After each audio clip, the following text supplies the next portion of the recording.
बहुत बहुत स्वागत है, अभिनंदन है, आभार है आप सबका एजुकेशन इलाहाबाद के चैनल पे। मैं हर्ष प्रजापति उपस्थित हूँ आप सबके समक्ष एक बहुत बड़ी अपडेट के साथ। देखो पूरी वीडियो पहली बात है लास्ट तक देखना। आज की जो बड़ी अपडेट है वो मैं बताने जा रहा हूँ। देखो मैं डे बाय डे की जो भी अपडेट आएगी काउंसलिंग तक की, एक भी अपडेट आपको मिस नहीं होगी, ठीक है। अगर आप चैनल पर जुड़े हो तो आपको एक एक दिन पता चलता रहेगा कि विश्वविद्यालय के अंतर्गत क्या चीज़ें हो रही हैं, ठीक है। आपकी पीजी प्रवेश काउंसलिंग की प्रक्रिया कहाँ तक पहुँची है, कब तक आपकी कट ऑफ जारी की जाएगी, कौन सी कट ऑफ जारी की जाएगी, कितनी जारी की जाएगी, ठीक है। तो एक एक चीज़ आपको पता चलती रहेगी। तो आज की जो बड़ी अपडेट है वो बता दे रहे हैं और उसके बाद महत्वपूर्ण जानकारी भी आपको उसके बाद समझाने की कोशिश करेंगे, ठीक है। तो चलिए लास्ट तक देखना, वीडियो स्टार्ट करते हैं।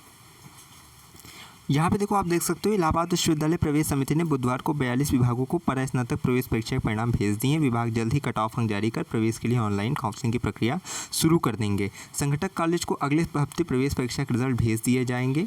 यानी देखो इसका मतलब आप समझ जाओ कि 45 विभागों में होता है, ठीक है। 45 विभाग के लिए इस वर्ष कराई गई थी प्रवेश परीक्षा, इसमें 42 में भेज दिए गए, 3 में अभी और जल्दी भेज दिए जाएंगे इसी सप्ताह, ठीक।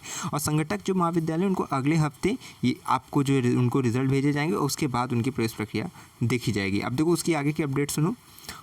इलाहाबाद विश्वविद्यालय में संगठक महाविद्यालयों में कुल 45 विभागों में पीजी दाखिले के लिए प्रवेश परीक्षा आयोजित की गई थी। 13 जुलाई एवं 15 जुलाई एवं 16 जुलाई को सभी पाठ्यक्रमों के परिणाम जारी किए गए थे, ठीक है। आपको इस डेट को आई थी रिजल्ट। इसके बाद 23 जुलाई को प्रवेश समिति ने, परसों जो है 23 जुलाई को प्रवेश समिति ने सभी विभागाध्यक्षों और संकाय सदस्यों की बैठक बुलाकर उन्हें ऑनलाइन प्रवेश प्रक्रिया के बारे में जानकारी दी, जिसमें आरक्षण नीति और तमाम तरह की चीज़ों पर बात हुई थी कि हाँ क्या क्या चीज़ें होनी चाहिए। जिसके अंतर्गत आपको ये फैसले लिए गए कि अब जो है डिजी लॉकर अनिवार्य है। अब बच्चों को डिजी लॉकर नहीं समझ में आया तो वो याद रखें एबीसी आईडी आपके अनिवार्य है। नहीं बनाने आता है जाके यूट्यूब पे एक बार देखना कि एबीसी आईडी कैसे बनाते हैं, ठीक।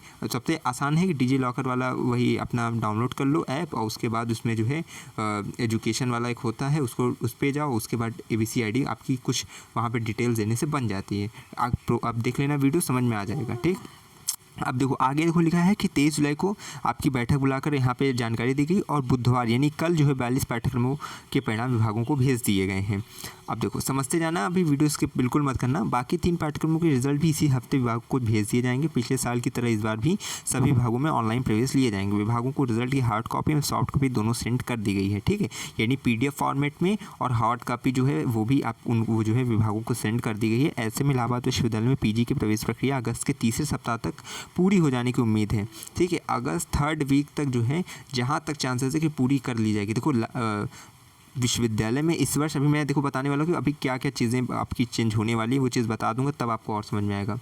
देखो यहाँ लिखा है कॉलेज में PG प्रवेश के लिए काउंसलिंग अगले हफ्ते से शुरू कराई जा सकती है। प्रवेश समिति के निदेशक प्रोफेसर जयंत कुमार पति ने बताया कि इलाहाबाद विश्वविद्यालय के संगठक महाविद्यालयों में 29 जुलाई तक PGAT के परिणाम भेज दिए जाएंगे, यानी इसी सप्ताह के लास्ट तक में आपको भेजे जाएंगे, ठीक है। इसके बाद सभी कॉलेज कट ऑफ अंक जारी करके अपने स्तर से प्रवेश प्रक्रिया जो है अगले सप्ताह से संपन्न करा सकेंगे। अब देखो मैं समझाने की कोशिश करता हूँ। आप देखो अब यहाँ मैं समझा रहा हूँ, समझते जाना। इलाहाबाद विश्वविद्यालय देखो मेन कैंपस की काउंसलिंग आपको देखो अधिकतम या कह लो कि एवरेज 5 राउंड तक जाती है, और कुछ कुछ विषय होते हैं जिसमें 10 राउंड या 8 राउंड तक जाती है, जिसमें जो है बहुत ज़्यादा हाईएस्ट नंबर रहता है और अभ्यर्थी बहुत ज़्यादा रहते हैं तो उनकी कम कर ऐसे करते हैं। या अधिक मतलब अधिकतर विश्वविद्यालय में देखा जाता है कि 5 नंबर 10 नंबर का एक साथ कट ऑफ गिराकर 3 से लेकर 5 राउंड में ही उनकी काउंसलिंग समाप्त हो जाती है। इस वर्ष का मैं बता दे रहा हूँ काउंसलिंग अधिकतम या कह लो एवरेज काउंसलिंग 5 राउंड तक ही जाएगी, क्योंकि आपको पता है कि विश्वविद्यालय में इस वर्ष जो है सीट भी कम हुई है। दूसरी बात बच्चों का नंबर मॉडरेट है और बच्चे जो है ज़्यादा संख्या में हैं, ठीक। तो एक कट ऑफ जारी करेगा, बच्चे अधिकतर संख्या में रजिस्ट्रेशन करेंगे और सीट जो है अधिकतम जो है तीसरे से लेकर 5वीं में फुल हो जाने की उम्मीद है। तो मैंने बता दिया कि काउंसलिंग के ज़्यादा आपको मैं एक एक अपडेट देता रहूँगा कि हाँ किनको वेट करना है, किनको नहीं करना है, किनको कॉलेज में लेना है, ठीक है। बिल्कुल परेशान मत होना।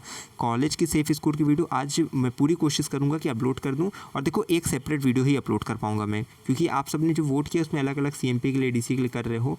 लेकिन इससे क्या है ना कि जब CMP वाला बच्चा वीडियो देखता है तो वो उसमें कमेंट करता है कि ADC की बता दीजिए, जबकि मैंने बता दी है। जैसे कि कई बच्चे MA का कोई सब्जेक्ट का देख रहे हैं तो कह रहे हैं भैया MSc बताइए, इधर का बताइए, अब क्या कह रहे हैं। तो इसीलिए मैंने कॉलेज की एक फैसला लिया कि कॉलेज की एक सेपरेट वीडियो आज आपको दोपहर या संध्या तक मिलेगी, जिसमें CMP ADC जगह तारण RTMM ISDC, ठीक है, और जितने कॉलेज का मुझे प्राप्त होगा डाटा मैं आप सबको उसका सेफ स्कोर बता दूंगा। इससे आपको पता चलेगा कि कैंपस का तो पता चलेगा कितने नंबर तक आप सेफ हो, अब कॉलेज का पता चल जाएगा। और कॉलेज वाले बच्चे एकदम जितना कम नंबर वाले ना बिल्कुल परेशान मत होना, ऐसा बता दूंगा कि खुश हो जाओगे, तो उसका वेट कर लेना। देखो जिसके बाद रिजल्ट नहीं है, एक बात ध्यान रखो, जिसके बाद रिजल्ट नहीं है 3rd ईयर का, या 6 सेमेस्टर का, वो अपना रिजल्ट पहले क्लियर कर लो। बिना रिजल्ट के एडमिशन नहीं होता। स्टेटमेंट ऑफ मार्क्स का मैंने प्रावधान बताया है। ऐसे बच्चे जिनका देखो कॉपी जच गई है, नंबर उनको कॉपी पे मिल चुका है लेकिन रिजल्ट नहीं आया है, वो अपने कॉलेज से या संस्था से स्टेटमेंट ऑफ मार्क्स जारी कराते हैं और उस पर अपने प्रिंसिपल का मुहर जो भी एक संस्था से उसको वेरीफाइड पूरा करा लीजिए कि हाँ ये रिजल्ट हमने नहीं जारी किया लेकिन रिजल्ट की जगह पे स्टेटमेंट ऑफ मार्क्स मान्य होगा। समझ गए? उसको स्टेटमेंट ऑफ मार्क्स कहते हैं, उसको जारी करा लो जिसमें अंकों का पूरा वहाँ पे विवरण दिया रहता है। अन्यथा बिना कंप्लीट रिजल्ट के इलाहाबाद विश्वविद्यालय में एडमिशन नहीं होगा। पिछले साल 40% ऐसे बच्चे थे जिनका 40 या कह सकते हैं 30% ऐसे बच्चे थे जिनका एडमिशन निरस्त कर दिया गया था। वो पहली कट ऑफ के अंतर्गत आ गए थे लेकिन रिजल्ट ना होने के कारण उनका नहीं हुआ एडमिशन। रिजल्ट के लिए कोई अंडरटेकिंग नहीं होता। अंडरटेकिंग केवल टीसी माइग्रेशन के लिए होता है। टीसी माइग्रेशन किसको चाहिए किसको नहीं चाहिए उसको आई बटन पर लिंक मिल जाएगा, जाकर देख लेना। ठीक है। और एक चीज़ और कि प्रोविजनल सर्टिफिकेट के लिए भी मैंने बना दिया, उसको जाकर देख लेना। डिग्री आपको पता है 1 साल बाद और शायद बहुत समय बाद मिलती है तो उसके लिए ज़रूरी नहीं है। बाकी देखो अब गैप जिसका हो गया, गैप ईयर के लिए अंडरटेकिंग फॉर्म आता है। ठीक है। तो वेबसाइट से जो है इसको फिल करके जमा कर देना। बाद में अगर मान लो एफिडेविट मांगता है तो उसका फॉर्मेट मेरे पास है, बिल्कुल परेशान मत होना। एफिडेविट का फॉर्मेट मैं बता दूंगा, उसी में बनवा लेना। लेकिन पहले अंडरटेकिंग का वही वाला फॉर्म गैप ईयर का भरा जाता है।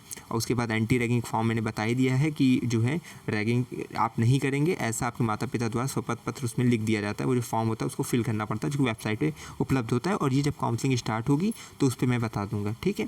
आपकी जो ई काउंसलिंग की वेबसाइट रहेगी इस वर्ष की 2024-25 सेशन की, वो आपके बैंक से, विभागाध्यक्ष से, ठीक है, और आपके जो है छात्र डीन कार्यालय से, वो सबसे वो जुड़ी रहेगी। ठीक। और जो पेमेंट वेमेंट करनी है वो सब ऑनलाइन होगी, पूरी प्रक्रिया ऑनलाइन रहने वाली है। ठीक है। तो अब देखो जिनका बैक इम्प्रूवमेंट और ये सब फिलहाल फंसा हुआ है कि इसमें बैक है तो हो पाएगा, बिना फाइनल रिजल्ट में पास के हुए आपका कुछ नहीं होने वाला। तो अपना फाइनल रिजल्ट पास कराओ। और अगर मान लो कि अगस्त के तीसरे सप्ताह तक, यहाँ देखो अगस्त के लास्ट तक यहाँ पे तो काउंसलिंग समाप्त हो जाएगी कैंपस में, तो आपके पास एक रास्ता रहेगा कि आप कॉलेज में करा लो, क्योंकि कॉलेज में सितंबर तक जो है काउंसलिंग चलेगी। वहाँ 26-27 राउंड में CMP ADC IHDC में चलती है रहती है काउंसलिंग, तो वहाँ एडमिशन हो जाएगा। ठीक है। परेशान बिल्कुल मत होना। देखो प्लेलिस्ट चैनल की है, वहाँ पे जाके एक बार विजिट करो, प्लीज़ विजिट कर लो। PG एंट्रेंस की और PGT सेफ स्कोर की, हर एक विषय का सेफ स्कोर बता दिया गया है। केवल नॉन सब्जेक्ट कैंडिडेट का बचा हुआ है और जो है कॉलेज का सेफ स्कोर बताया, तो उस दोनों को मैं जल्दी कंप्लीट कर दूंगा। कोई भी चीज़ छूटेगी नहीं। विश्वविद्यालय की काउंसलिंग की हर एक अपडेट मिलेगी चैनल पे। लगातार जुड़े रहो बस चैनल के साथ। हमें विश्वविद्यालय के पास कोई भी खबर की खास पहुंचाते रहेंगे आपके पास।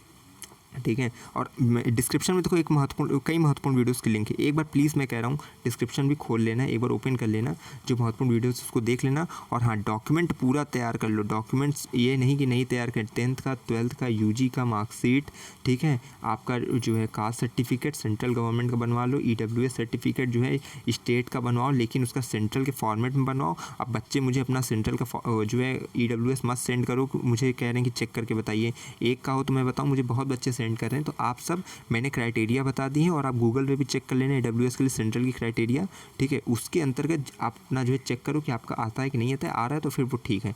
ठीक। इस प्रकार से अपना UG अपना मार्कशीट तैयार रखो और अपना जितना भी सर्टिफिकेट बनवाओ 1 अप्रैल 2024 के बाद का बनवाओ, क्योंकि विश्वविद्यालय में UG का जब रजिस्ट्रेशन हुआ तो सर्टिफिकेट, कास्ट सर्टिफिकेट, EWS का सर्टिफिकेट वो 1 अप्रैल 2024 का मांग रहे थे। तो आप सब भी अपना अपडेटेड कर लो। ठीक।